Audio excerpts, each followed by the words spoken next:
আসসালামু আলাইকুম সুপ্রিয় শিক্ষার্থী বন্ধুরা, আশা করি ভালো আছো। আমাদের বোর্ড কোশ্চেনের ধারাবাহিক আলোচনায় আজকে আমরা ময়মনসিংহ বোর্ড 2024 কে নিয়ে এসেছি। আমাদের সেই সাবস্ক্রিপ্টিক্স ইতিমধ্যে আমাদের একটি ক্লাস হয়েছে ঢাকা বোর্ড 2024 সালে। আজকে আমরা ময়মনসিংহ বোর্ডকে নিয়ে আলোচনা করব। আমাদের প্রথম যেই লাইনটি রয়েছে, লাইফ উইদাউট লেজার, অবসর বা বিশ্রামবিহীন জীবন, এন্ড রিল্যাক্স ইজ ডাল। তাহলে অবসর এবং বিশ্রাম, এখানে আমাদের রিল্যাক্স শব্দটি রয়েছে, এখানে সাফিক্স অথবা প্রিফিক্স যোগ করতে হবে। আমরা দেখতেছি যে এই জায়গাতে এই লেজার শব্দটা হচ্ছে নাউন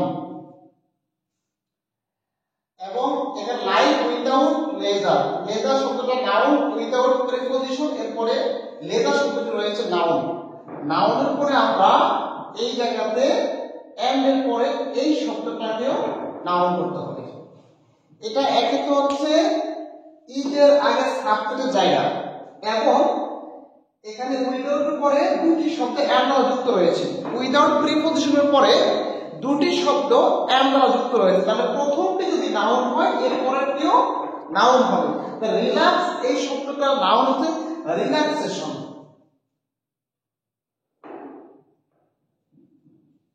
রিল্যাক্সেশন হবে। তো রিল্যাক্স এই শব্দের নাউনটা হবে রিল্যাক্সেশন।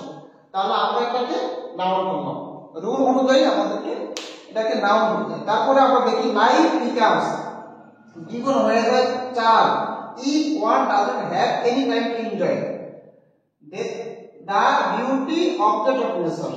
তাহলে যদি প্রকৃতির সৌন্দর্যগুলো দিনগুলো উপভোগ করতে একজনের টাইম না থাকে, তাহলে তার জীবন লাইফ বিকামস হয়ে যায় চার, চার মতো মনোমুগ্ধ।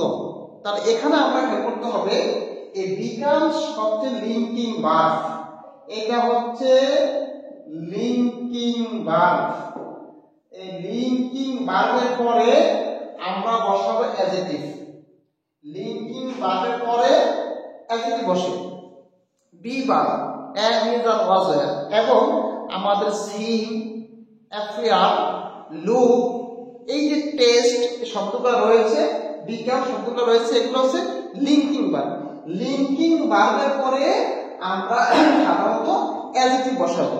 তো এখানে চার, এই শব্দটির অ্যাডজেক্টিভ হচ্ছে চার্মলেস, চার্মলেস, চার্ম ফুল অ্যাডজেক্টিভ, চার্মলেসও অ্যাডজেক্টিভ। তবে এখানে অর্থ দেখে খেয়াল করতে হবে, চার্মলেস জীবন তার মুগ্ধতা হারাবে, জীবন তার সৌন্দর্য বা জীবন তার স্বাদ হারিয়ে ফেলবে। If one doesn't have any time to enjoy, উপভোগ করার মতো যদি তার কোনো সময় না থাকে, তাহলে সেক্ষেত্রে আমরা দেখতেছি যে ছিল এখানে চার্মলেস হবে। দা বিউটি অবজেক্ট, এখানে আমাদের এই অবজেক্ট শব্দটি নাউন, নাউনের আগে আমাদের প্রয়োজন হচ্ছে অ্যাডজেক্টিভ। এখানে আমাদের লাগবে অ্যাডজেক্টিভ। নাউন অবজেক্টস, এই শব্দটি নাউন, এই নাউনের আগে আমাদের প্রয়োজন অ্যাডজেক্টিভ।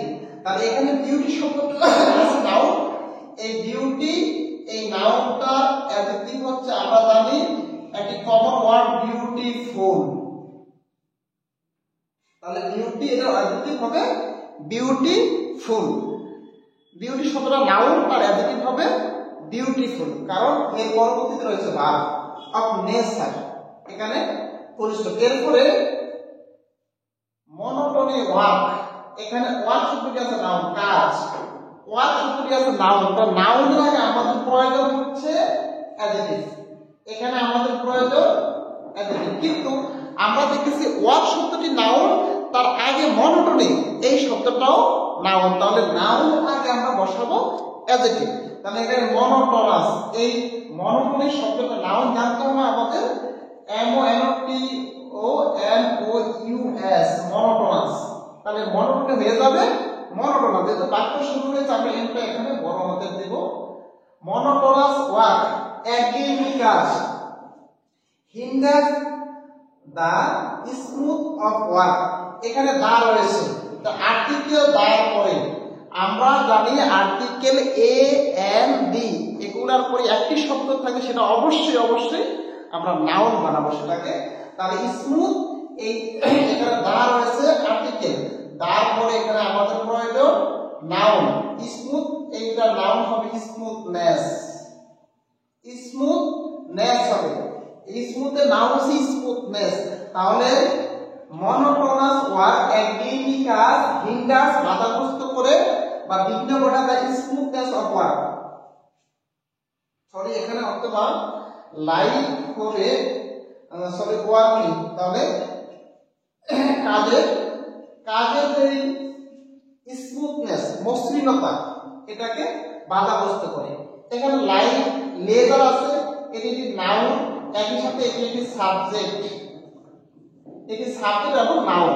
তো নাউনের সাবজেক্টের পরে আমাদের এখানে দরকার ভার্ব দরকার। সাবজেক্ট লেজার, বিরতি অবসর, এরপরে আমাদের বিশ্রাম, এরপরে আমাদের প্রয়োজন এখানে ভার্ব। সাবজেক্টের পরে আমাদের এখানে লাগবে ভার্ব লাগবে, কিন্তু রিচ শব্দটি এখানে অ্যাডজেক্টিভ হিসেবে আছে, আমরা এটাকে বাদ করব। তাহলে লেজার এখানে রিচ, এটা ভার্ব হবে এনরিচেস। এখানে লেজার থার্ড পারসন সিঙ্গুলার নাম্বার হওয়ার কারণে আমরা এখানে ই এর যোগ করব। প্রেজেন্ট টেন্স অনুযায়ী আমরা এখানে ই এর যোগ করব। এনরিচেস লেজার সাবজেক্ট এবং এটি হচ্ছে থার্ড পারসন সিঙ্গুলার নাম্বার। তাহলে আমাদের রিচ এটা হয়ে যাবে ভার্ব, সাবজেক্টের পরে আমরা ভার্ব বসাবো এনরিচ। তাহলে ই এর যোগ হয়েছে কেন? Third person singular number present indefinite tense হওয়ার কারণে এখানে আমাদের ই এর যোগ করা লাগবে।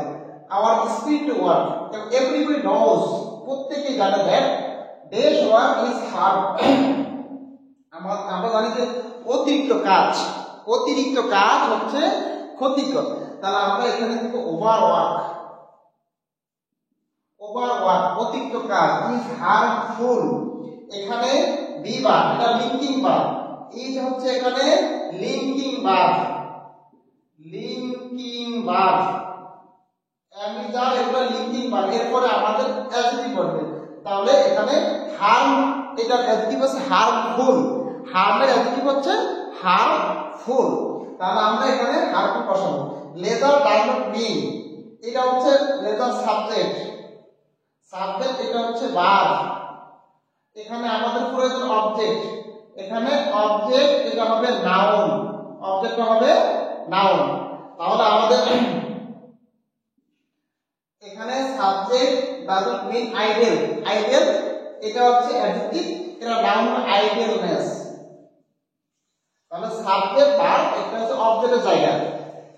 লেজার ডাজন্ট মিন, তাহলে লেজার বা অবসর দ্বারা বোঝায় না যে অলসতাকে বোঝায় না। কি বোঝায় না?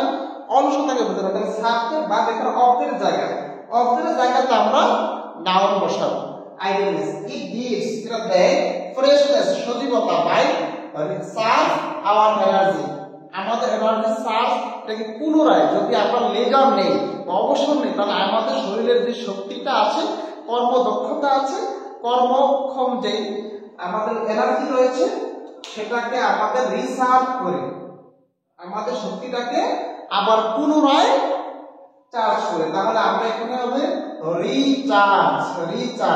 এখানে প্রেপোজিশন রয়েছে, বাই, এটা হচ্ছে প্রেপোজিশনের পরে আমরা এখানে ভার্বের সাথে আইএনজি দিব। প্রেপোজিশনের পরে ভার্বের সাথে আমরা আইএনজি দিব। তাহলে researching our energy, it gives, এটা দিয়ে থাকে ফ্রেশনেস, সজীবতা, বাই রিসার্চিং আওয়ার এনার্জি, আমাদের শক্তিকে আবার পুনরায় রিচার্জ করে আমাদেরকে কি দিয়ে থাকে? সজীবতা দিয়ে থাকে, ফ্রেশনেস দিয়ে থাকে, তাহলে রিচার্জিং। এখানে বাই আছে প্রেপোজিশন, এরপরে আমরা ভার্বের সাথে আইএনজি দেব, রিচার্জিং হয়ে যাবে এখানে। তাহলে সুপ্রিয় শিক্ষার্থীরা, আমরা লক্ষ্য করবো যে আমাদের যে শব্দের পজিশন, এই পজিশনগুলো আমরা জানবো কোথায় নাউন বসবে, কোথায় ভার্ব বলবে কোথায়, অ্যাডজেক্টিভ বলবে কোথায়, অ্যাডভার্ব বলবে কোথায়, সিনোনিম অ্যান্টোনিম প্রয়োজন হয়, সেখানে আমরা বুঝে বুঝে যদি পড়তে পারি এবং এটা প্র্যাকটিস করতে পারি নিয়মিত, তাহলে আমাদের সামনের পরীক্ষাতে ইনশাআল্লাহ আমাদের কোনো ভুল হবে না, সঠিকভাবে আমরা প্রত্যেকটা আনসার করে আসতে পারবো। তো সবাই ভালো থাকবা এই কামনায়, আল্লাহ হাফেজ।